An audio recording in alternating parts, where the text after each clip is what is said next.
जसपुर विधायक आदेश सिंह चौहान की अध्यक्षता में जसपुर की डी किसान सहकारी चीनी मिल लिमिटेड नादेही के नई पेराई सत्र सन 2024 से 25 का विधिवत शुभारंभ रविवार 17 नवंबर को किया गया। कार्यक्रम में जसपुर विधायक आदेश सिंह चौहान की अध्यक्षता में प्रधान प्रबंधक चंद्र सिंह अमलाल ने विधि विधान से पूजा अर्चना की व इस दौरान फीता काट कर तोल कांटे को शुरू किया गया। साथ ही गन्ना डालकर कन्वेयर बेल्ट को चालू किया गया। कार्यक्रम अध्यक्ष ने बताया कि आज पराई सत्र का शुभारंभ किया गया तथा कल से विधि बतौल शुरू हो जाएगा। इस दौरान अनुसूचित जाति आयोग के अध्यक्ष मुकेश कुमार, पूर्व विधायक जसपुर डॉक्टर शैलेंद्र मोहन सिंघल, नवनियुक्त प्रधान प्रबंधक चीनी मिल चंद्र सिंह इमलाल, जनप्रतिनिधि गण, चीनी मिल के कर्मचारी, कृषक गण, अन्य स्थानीय लोग उपस्थित रहे।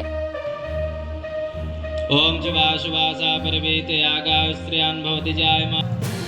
ओम श्री हरा पुरखते एतावा त्रिपादोर्वक्ता ततो विरा तस्मात् जन्मर्धं ब्राह्मणो सम्मुखमानस स्वाहा नाभ्यायासेदं कर्चवः जलमुर्गेण विगाधीवाश्नवदं वदं वसन्तोषादित्यादित्ये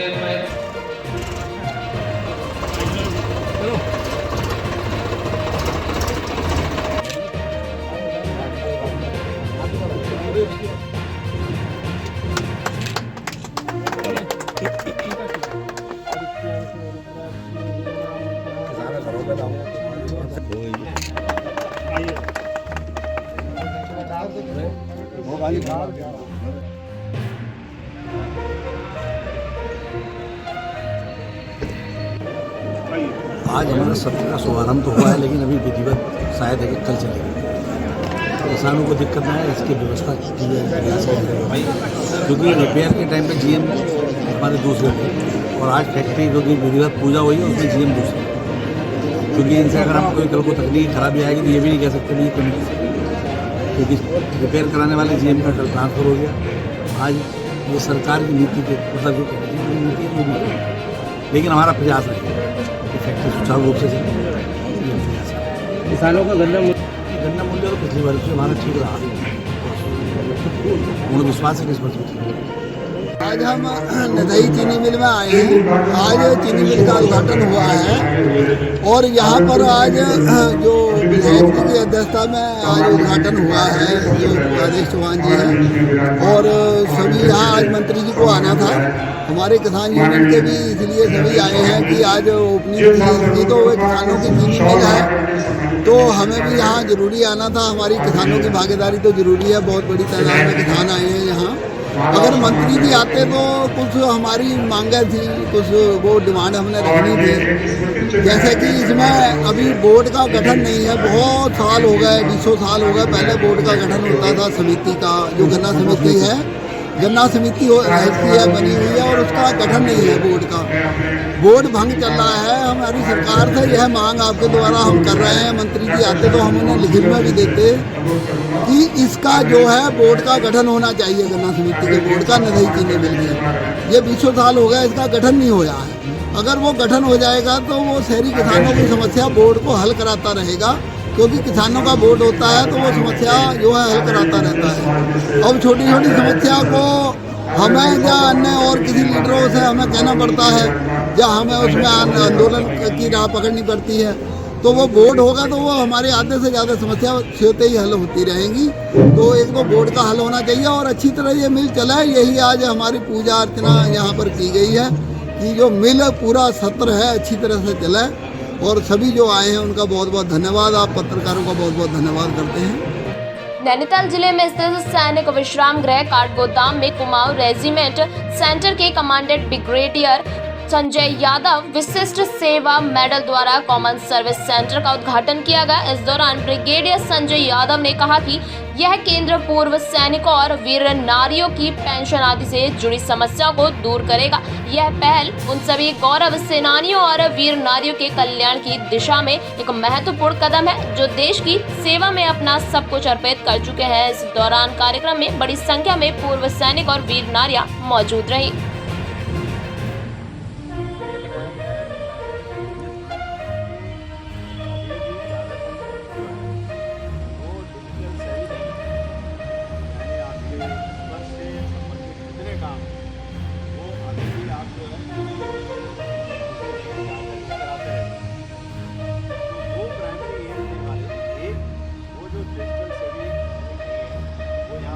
राजकीय बेस हॉस्पिटल श्रीनगर में डायलिसिस कर रहे मरीज की तबीयत अचानक बिगड़ जाने से अन्य मरीज और मरीज के साथ आए तीमारदारों ने अस्पताल में हंगामा शुरू कर दिया। आपको बता दें, दरअसल अस्पताल प्रशासन को डायलिसिस यूनिट की मशीन ठीक करवाने और आरओ बदलने में करीब 2.5 माह का समय लग गया, लेकिन पहले डायलिसिस में ही कीर्ति नगर से आई एक महिला मरीज की तबीयत बिगड़ी तो अस्पताल प्रशासन के हाथ पांव फूल गए, जहां मरीज को आनन फानन में आईसीयू में भर्ती कराया गया। इस घटना के बाद अन्य मरीजों व तीमारदारों ने यूनिट के बाहर बैठकर ही धरना देना शुरू कर दिया। अब बताया जा रहा है कि यूनिट शुरू होने पर स्वास्थ्य मंत्री भी यहां पहुंचने वाले थे, लेकिन यूनिट में आ रही दिक्कतों को देखते हुए कार्यक्रम रद्द कर दिया गया। वही अस्पताल के चिकित्सक अधीक्षक ने आ रही दिक्कतों को जल्द ठीक करने का आश्वासन लोगों को दिया है।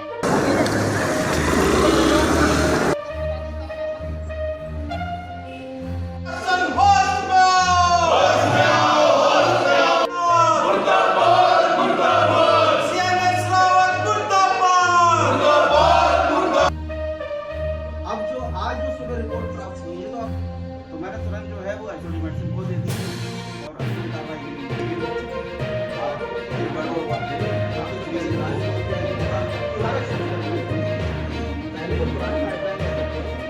ये मशीन प्राइवेट थी वो प्राइवेट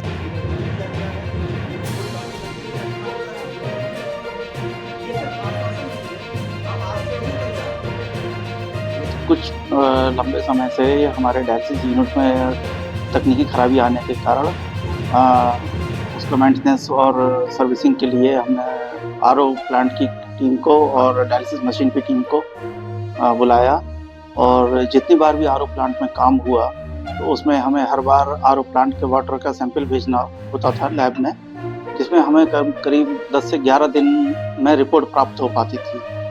तो पिछली 3 जांचों में जो है संतोषजनक रिजल्ट नहीं मिले थे। फिर आरओ प्लांट की टीम अभी कुछ दिन पहले और डायलिसिस मशीन के टीम ने जो भी दिक्कतें आ रही थी उनका निस्तारण किया है और अब हमें जो है दोनों लैबों से आरओ वाटर के प्लांट की रिपोर्ट प्राप्त हो चुकी है, जो कि पॉजिटिवली संतोषजनक है। और आज जनसमूह के साथ वार्ता भी हुई है और जिसमें एचओडी मेडिसिन ने भी कहा है कि जल्दी ही आज कल में ही डायलिसिस की सुविधाएं शुरू कर दी। विगत 2 साल से डायलिसिस चल रहा है यहाँ पे और 3 महीने से 26 अगस्त से डायलिसिस यूनिट में इतनी बड़ी लापरवाही जिसकी कोई सीमा नहीं। ये सारा स्टाफ और जितना भी ये प्रशासन है इसकी लापरवाही की वजह से आए दिन पेशेंट बीमार हो रहे हैं, आए दिन पेशेंटों को तकलीफें झेलनी पड़ रही है। अभी तक इन्होंने खुद संज्ञान नहीं लिया और ये डॉक्टर साहब और एमएस सर और जो भी ये स्टाफ के पदाधिकारी हैं, इनका ये की कहना है कि हमारी क्या गलती गलती इनकी नहीं तो प्रशासन की इतनी बड़ी गलती है कि अगर किसी भी पेशेंट का बाल भी बांका होता तो उसकी जिम्मेदारी कौन लेगा। मैं यहीं पे डायलिसिस करवाती हूँ 2018 या 19 से, तो मतलब अभी तक तो ठीक ही चल रहा था, लेकिन 3 महीने से यहाँ पे बहुत दिक्कत आ रही है। 3 महीने से जब मैं यहाँ पे डायलिसिस करने के लिए आई अगस्त में, तो अगस्त लास्ट में तो यहाँ पे मतलब सारे मरीज मतलब जितने भी पेशेंट थे मतलब सबकी हालत खराब हो रखी थी। तो मैं भी आई तो मैंने कहा यहाँ पे क्या हो रहा था, उन्होंने कहा कि यहाँ पे सारे पेशेंटों की तबीयत खराब हो रही है, तो तुमने अगर डायलिसिस करवाना है तो करवा लो यहाँ पे, नहीं तो यहाँ पे तो ऐसी कंडीशन हो या अपनी मर्जी से करवाती है तो करवा लो। मैंने जब वहाँ पे देखा कि सारी पेशेंटों की तबीयत खराब हो रखी है तो मैं उसके बाद मैंने अपना आयुष्मान बंद करवाया और मैं जॉली ग्रांट चली गई। जॉली ग्रांट में गई तो वहाँ पे उन्होंने मेरी 5-6 डायलिसिस करवाए, उसके बाद उन्होंने फिर मुझे वहाँ से बाहर कर दिया कि नहीं यहाँ पे आने की जरूरत नहीं। फिर वहाँ से जाने के बाद मैं इंद्रेश में गई तो वहाँ पे भी मेरे हाथ का ऑपरेशन हुआ फिस्टुले का, तो वहाँ पे उन्होंने 1-2 डायलिसिस की। उसके बाद उन्होंने भी मुझे बोला कि नहीं अब नहीं हो सकती तुम्हारी डायलिसिस, यहाँ पे हमारे पास बेड खाली नहीं है। तो वहाँ पे भी मैंने बड़ी मुश्किल से उनकी मतलब मेहनत की कि मतलब मेरी डायलिसिस कर दो। उन्होंने डायलिसिस फिर 1-2 डायलिसिस की, उसके बाद उन्होंने मुझे वहाँ से बाहर कर दिया। तब मैं चंडीगढ़ चली गई। मतलब 3 महीने से मैंने इतने धक्के खाए कि मैं क्या बोल सकती हूँ। मेरा 1-2 किलो वजन घट गया, इसकी वजह से यहाँ से वहाँ भागो, वहाँ से वहाँ भागो। अब मैं सतपुली में डायलिसिस करवा रही और सर्दियों का टाइम में मुझे बहुत ही दिक्कत हो रही है आने में जाने में। मैं चाहती हूँ यहाँ पे जितना जल्दी हो सके डायलिसिस जल्दी से जल्दी ठीक करवाया जाए, बस मेरी यही वो है। नहीं तो अभी तो बहुत दिक्कत हो रही है, बहुत कठिनाइयों का सामना करना पड़ता है। हल्द्वानी में प्रशासन, अग्निशमन और स्वास्थ्य विभाग ने सरकारी और निजी अस्पतालों का औचक निरीक्षण करते हुए फायर सेफ्टी मानकों की बारीकी से जांच की, जिसमें सरकारी व निजी अस्पतालों में फायर सुरक्षा और उसके मानकों की दृष्टि से कई प्रकार की कमियां पाई गई। इस दौरान सिटी मजिस्ट्रेट ने कहा कि चेकिंग अभियान का क्रम सरकारी निजी अस्पताल नर्सिंग होम में आगे भी जारी रहेगा। आपको बता दें, सिटी मजिस्ट्रेट AP वाजपेयी ने अग्निशमन अधिकारी गौरव किरार और नगर स्वास्थ्य अधिकारी सहित शहर के सरकारी अस्पताल सोबन सिंह जीना बेस अस्पताल, महिला अस्पताल सुशीला तिवारी अस्पताल, संजीवनी अस्पताल, साई अस्पताल का निरीक्षण करने के साथ ही महिला अस्पताल का निरीक्षण कर टीम ने कमियां निकाली। जहां सिटी मजिस्ट्रेट AP वाजपेयी ने कहा कि सभी अस्पतालों को अग्निशमन विभाग और स्वास्थ्य विभाग की ओर से नोटिस जारी किया जाएगा। यदि निश्चित समय में फायर सुरक्षा के उपकरण व प्रशिक्षण प्राप्त कर्मचारी नहीं पाए गए तो अग्रिम वैधानिक कार्रवाई भी की जाएगी।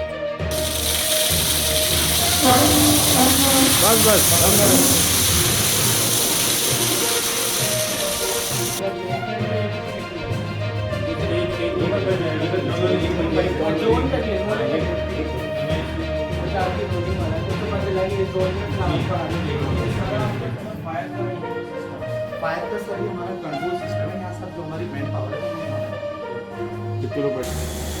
अच्छा, ये क्या है सर? जनरेटर सर, बिल्कुल सर हमारा जो जनरेटर सर्किट है इसका एग्जॉस्ट टाइप है। ये इसका पार्ट है? नहीं सर, ये इसका पार्ट है।